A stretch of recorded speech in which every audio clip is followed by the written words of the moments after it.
On the left is Howard's first ever squat session at age 70.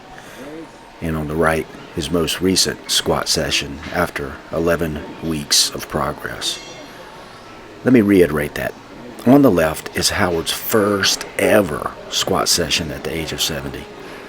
I don't know about you, but I think the gumption to jump into a fitness program and include squats, deadlifts in that program is amazing. And this man is absolutely digging this. He is on fire.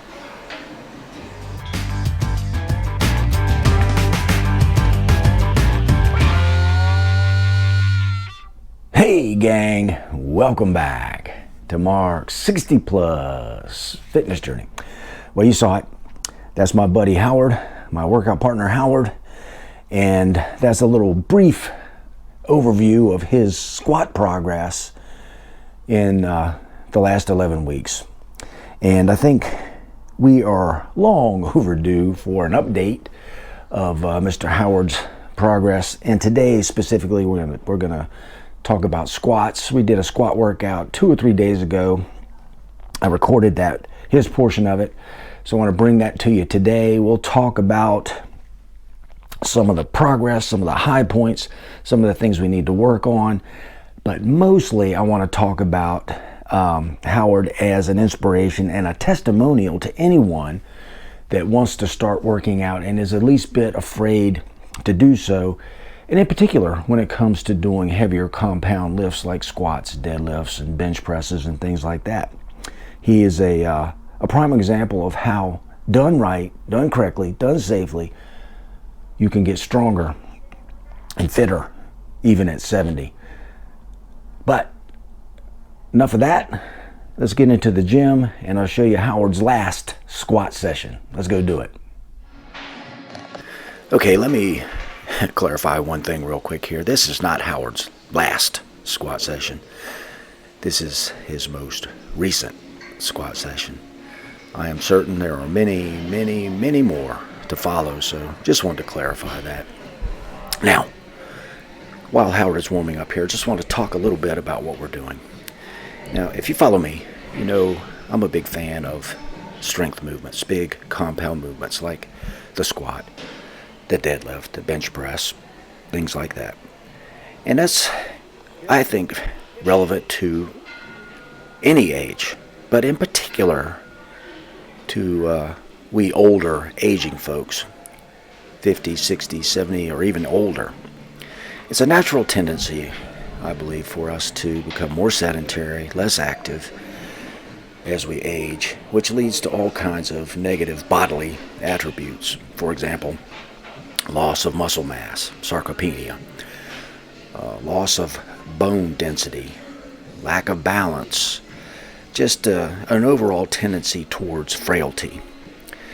And just in general, we want to avoid frailty just to stay healthier and be stronger. But in general, we don't want to be frail because we want to be able to enjoy an active lifestyle as we age. So hence, we're doing squats, deadlifts, bench presses. And a lot of folks might say, well, this is dangerous. It's it's too hard for older folks to be doing things like squats and deadlifts. We're harming our backs, or we're harming our knees or hips.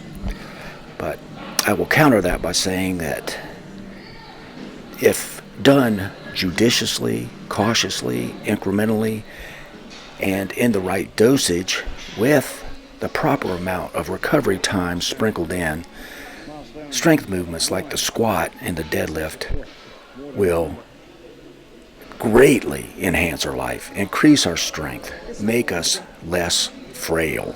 So that's why we're doing this. All right, let's get into Howard's squat session. Lots to talk about today.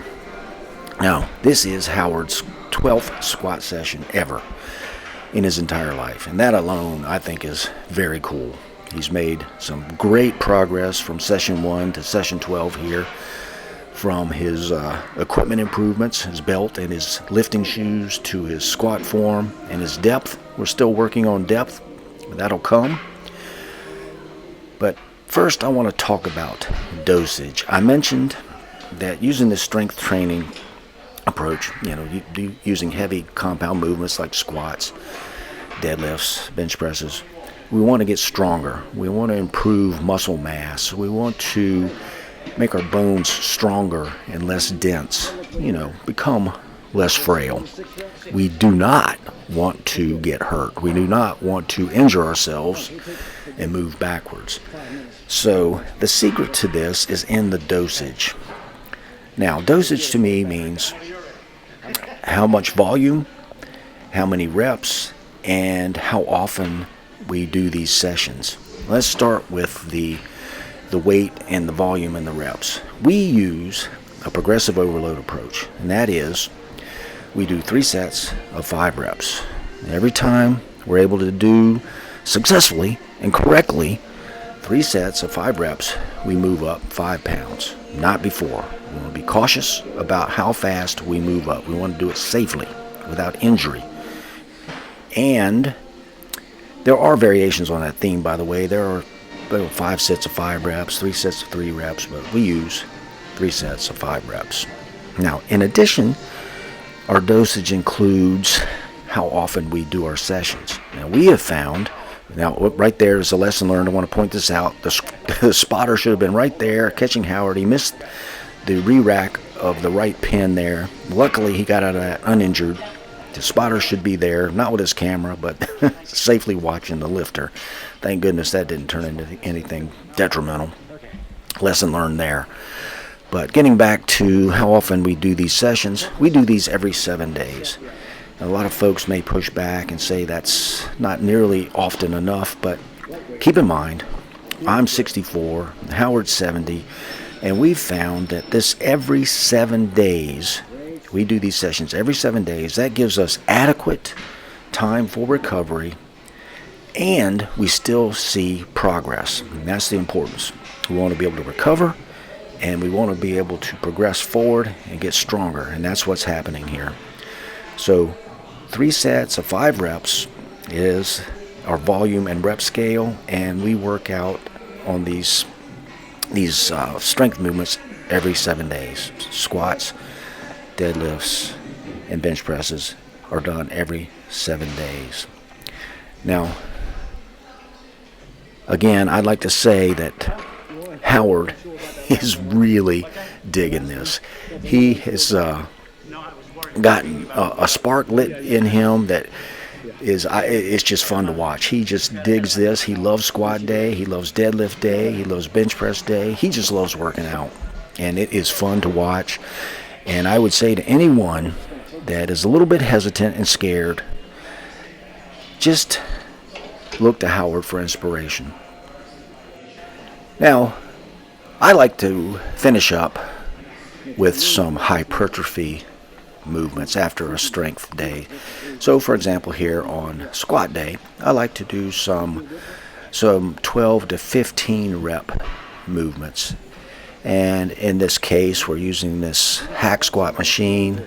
More often than not, we do leg presses and leg extensions, which we'll see here in a moment. But basically, finish up with 3 sets of hypertrophy work. And that's spread out over, for example, it was 2 sets on this hack squat machine and 1 set on the leg extensions. Again, like you'll see in a minute. But just the 12 to 15 rep range, just to give a little bit more hypertrophy work. Now, another thing I'd like to mention, I think Howard has some heretofore untapped innate strength in him. You look at his quads, that man has got some strength there. He doesn't have a lot of muscle mass loss, if any. He is very strong, in my opinion, considering he just now took this up. This is going to be fun to watch, just to see how far he progresses. Now, naturally enough, we're older folks and we're going to reach a plateau, but I don't think his plateau is anywhere near at this point. I don't know how far we're going to go, but it's fun. It's fun to watch him. And like I said, he is just absolutely having a blast doing this. I'm having a blast helping him and working with him. And I would like to say that we appreciate you taking the time to to stop in and hang out with us today. It's fun for you to be here. It's inspirational for you to be here with us. And if you do us the favor of hitting that like button, sharing this with your friends, and if you haven't already, consider subscribing. Love to have you here. And with that, I will say, till next time, go get 'em. Mark out.